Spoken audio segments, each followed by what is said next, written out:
तस्मात् सर्वेषु कालेषु मां नुस्मर्युध्य च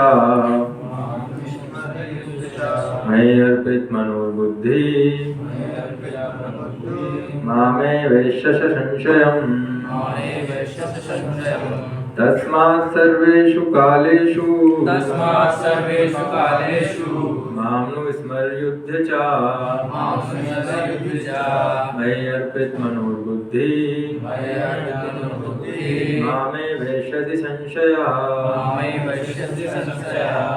तस्मात् अतएव सर्वेषु समस्त कालों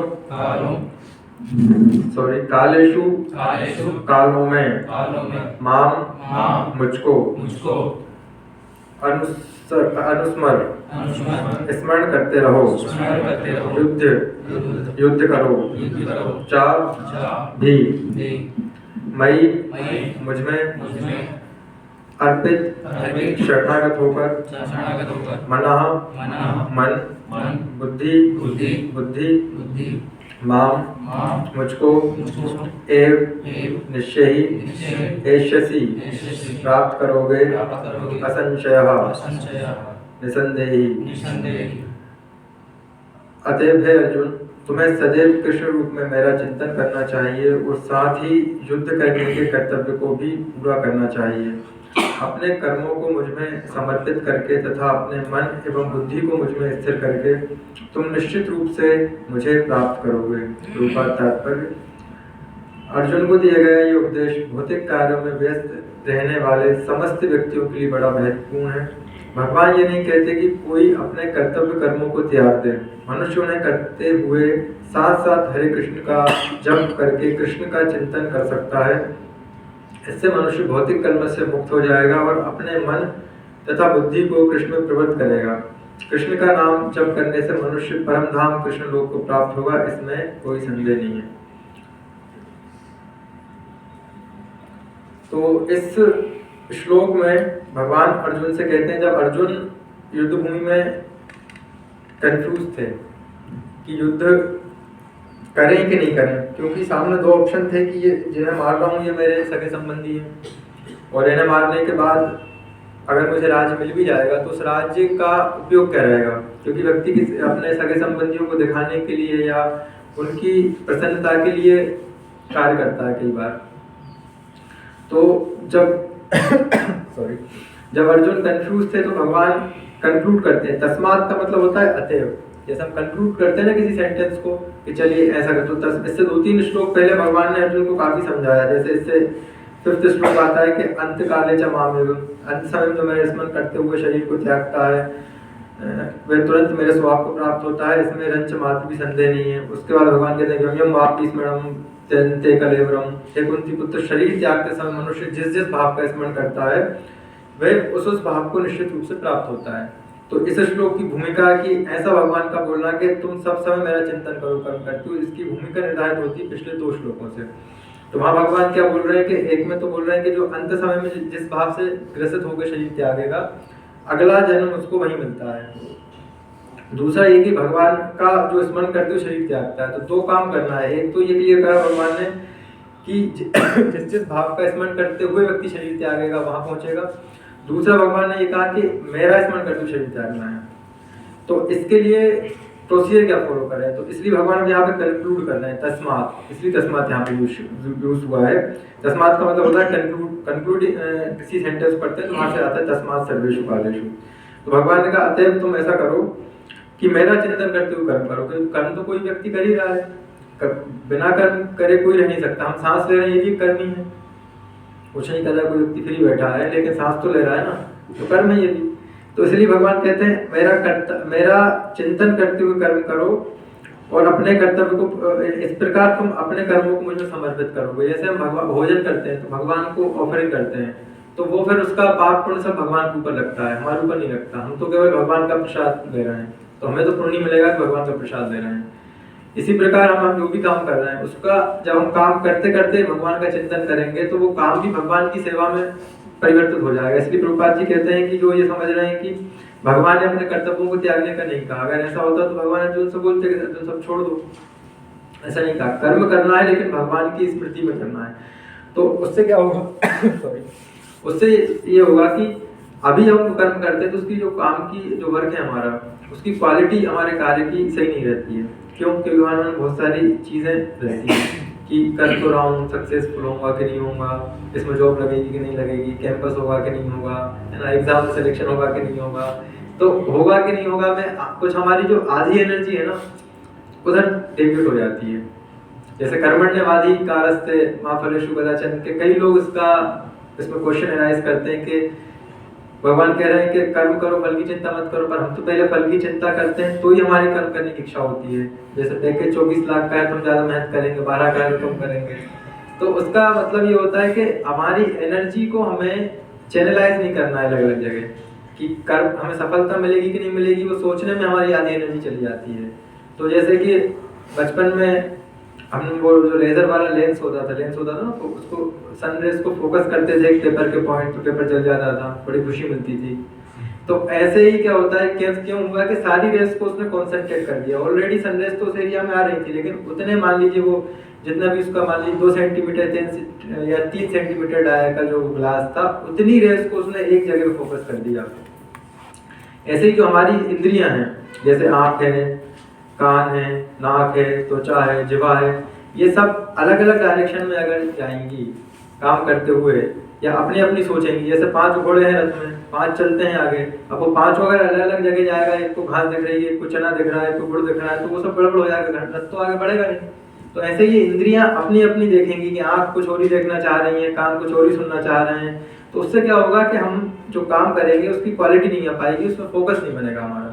इसलिए जब अगर हमें बहुत अच्छे रिजल्ट किसी चीज़ में चाहिए तो हमारी इंद्रियों को, मन और बुद्धि, इन तीनों को झोंक देना चाहिए किसी काम में, तो फिर हम उस काम में बहुत अच्छे से वो मतलब अच्छे रिजल्ट, डिजायर्ड रिजल्ट हमें मिलेंगे।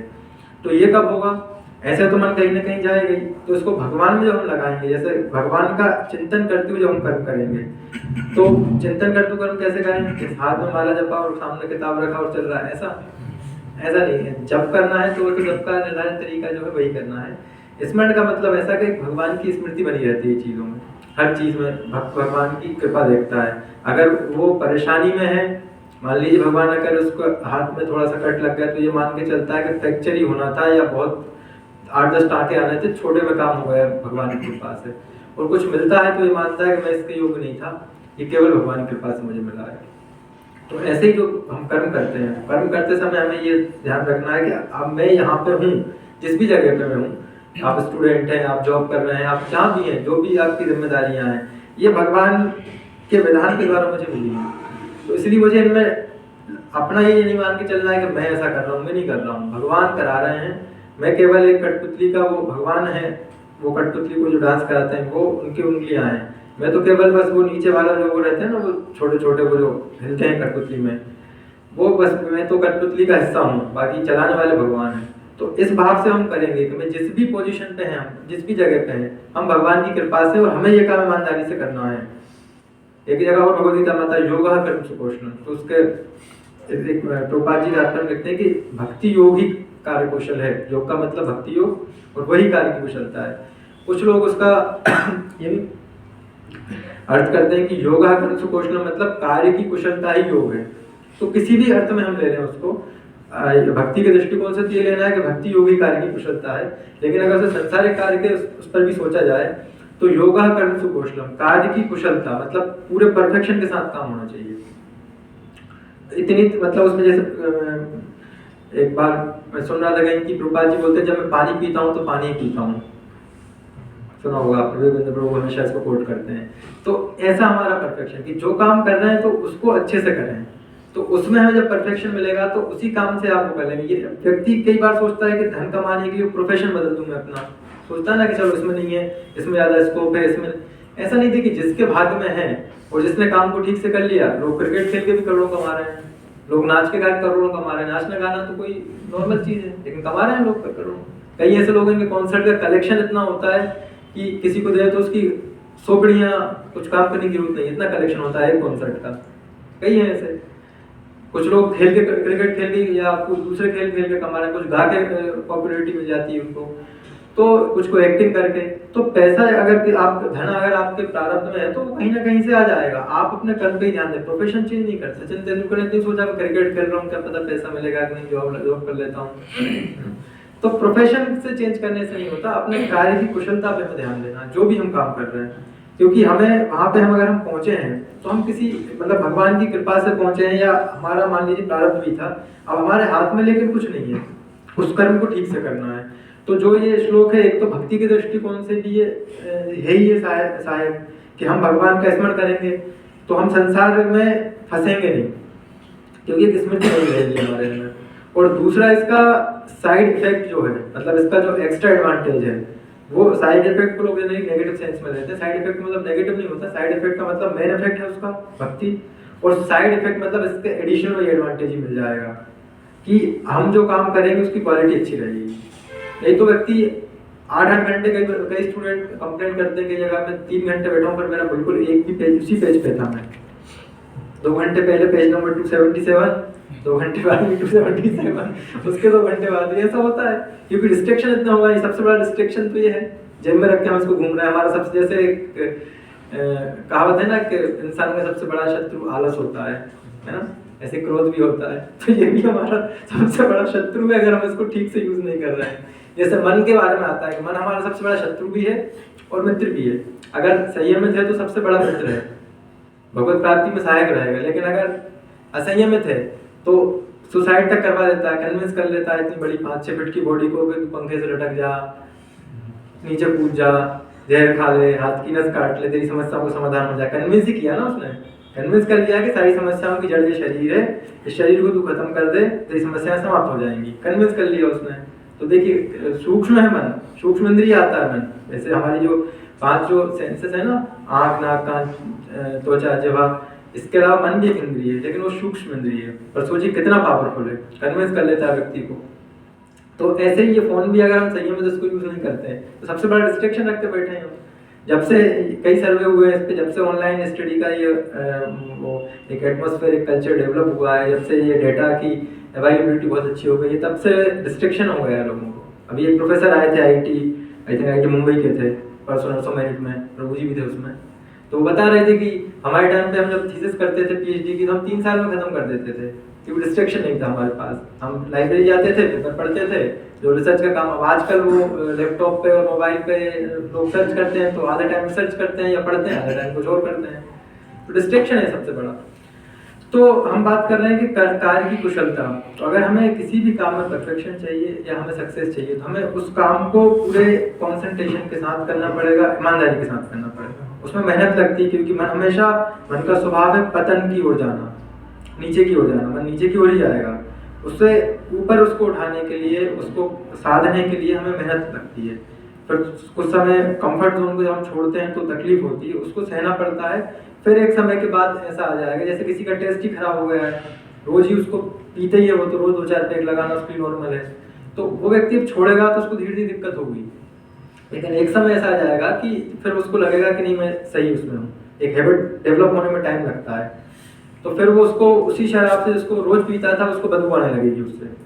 ऐसे कई लोग जिन्होंने छोड़ दी तब उनको बदबू आती है। तो धीरे धीरे ये होता है स्वभाव। क्योंकि क्या होता है, कोई भी देखिए आदत है, एक आध 2 बार व्यक्ति कोई काम करता है तो उसकी धीरे धीरे आदत बनती है। फिर आदत लंबे समय तक चलती तो फिर स्वभाव बन जाता है व्यक्ति का। और स्वभाव जब लंबे समय तक चलता है तो वो संस्कार बन जाता है। और संस्कार में अगर कोई चीज़ आ गई तो उसे बदलना नेक्स्ट टू इम्पॉसिबल है।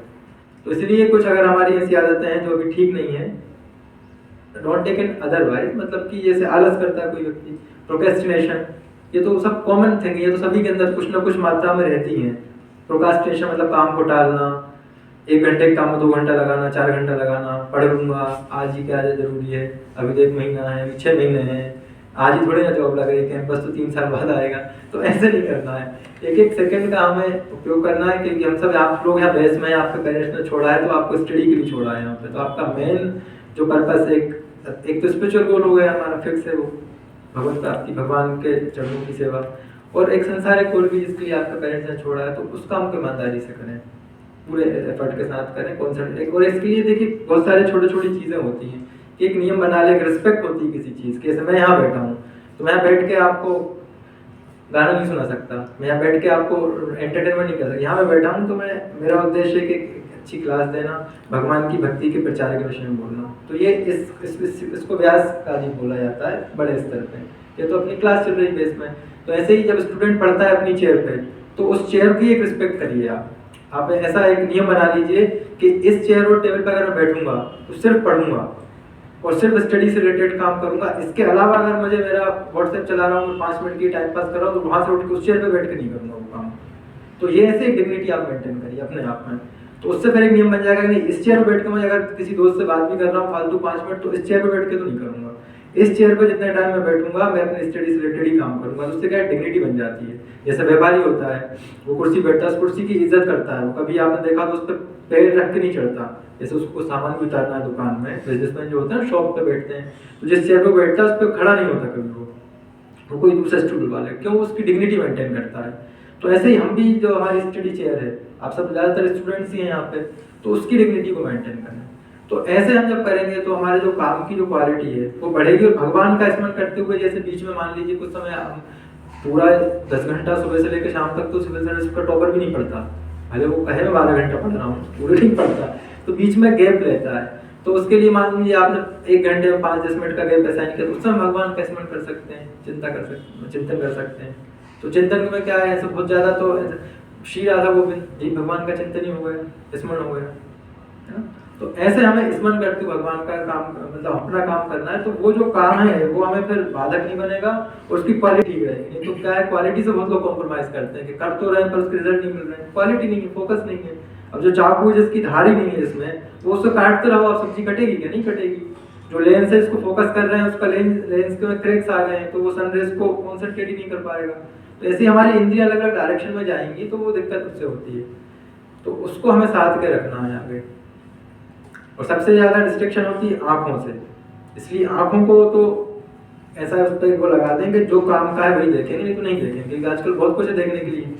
तो उससे बड़ा डिस्ट्रैक्शन शुरू होता है, शुरुआत यहीं से होती है, आँखों से ही सब अंदर सारी चीज़ें आती है। तो आँखों को बहुत ज़्यादा संयम रखने की आवश्यकता है। जो काम का है वो देखेंगे, वो डिस्ट्रैक्शन होता है। देखिए सीधा सा ऐसा अगर कि एक बाल्टी है, उसमें नीचे डस्ट है, डस्ट पार्टिकल्स, तो 2-4 घंटे आपने उसको शांत छोड़ दिया तो सारे डस्ट पार्टिकल नीचे चले गए, पानी बिल्कुल साफ है, आप चाहें तो निकाल के पी भी सकते हैं पानी, जैसे कुएं का पानी होता है, साफ रहता है। लेकिन अगर आपने उसमें एक स्टिक ली, एक डंडा लिया, छोड़ा, उसको पूरा में से गोल गोल घुमा दिया, अब वो पूरा डस्ट उसको मिल गया। तो ऐसे ही हमारे मन का स्वभाव भी रहता है, ये शांत रहता है, लेकिन अब जैसे आंखों से देखा आपने कुछ, तो वो अंदर जाके एजिटेट करेगा आपको, तो वो अंदर जो सफाई थी, जो मन तो चार शांत, तो पूरा हिलने लगेगा। फिर वो जब रिस्ट्रिक्ट होता है तो वो दिक्कत करता है। तो ऐसे करके हमें धीरे धीरे क्योंकि और सारी इंद्रियों को साधना मुश्किल होता है, कुछ इंद्रियां ऐसी जिन्हें बड़ा मुश्किल से सकती हैं। और भगवद गीता में आता है कि जैसे एक वायु एक समुद्र में चलती हुई नाव को वायु भर लेती है, ऐसे ही इस व्यक्ति की जो जीवात्मा है, इसकी जो बुद्धि इंटेलिजेंस है, जिस भी एक इंद्रिय पे केंद्रित होता है, वो एक इंद्रिय अकेला इतना सामर्थ्य रखती है कि वो बुद्धि को हर लेगी, एक इंद्रिय अकेली। जैसे कुछ सुनने का मन है जो सही नहीं है, लेकिन सुनना है तो कान हर लेगा, आंखें देखने का मन है तो कुछ ऐसे कर लेंगी, तो ये उठा के ले जाते हैं व्यक्ति को, और वो व्यक्ति वो काम कर लेता है। तो इसलिए इस पर ध्यान हमें रखना है थोड़ा सा। तो हम क्वालिटी हमारे वर्क की ठीक हो, इस पर आज हमारी बेसिकली क्लास थी। और इसको करने का जो है कि भगवान का स्मरण करते हुए करना है। तो भगवान का स्मरण करते हुए काम करेंगे तो क्या रहेगा, अनर्थों से अपने आप दूर रहेंगे।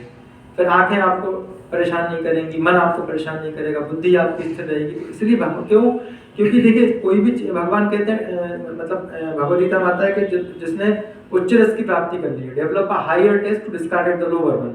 अगर हम हायर टेस्ट हमें ले लिए तो फिर छोटे टेस्टों में नहीं जाएगा। भगवान में जिसका मन लगा है फिर वो ये छोटी चीज़ों में नहीं लगेगा, फिर वो केवल भगवान में लगेगा और अपना काम करेगा।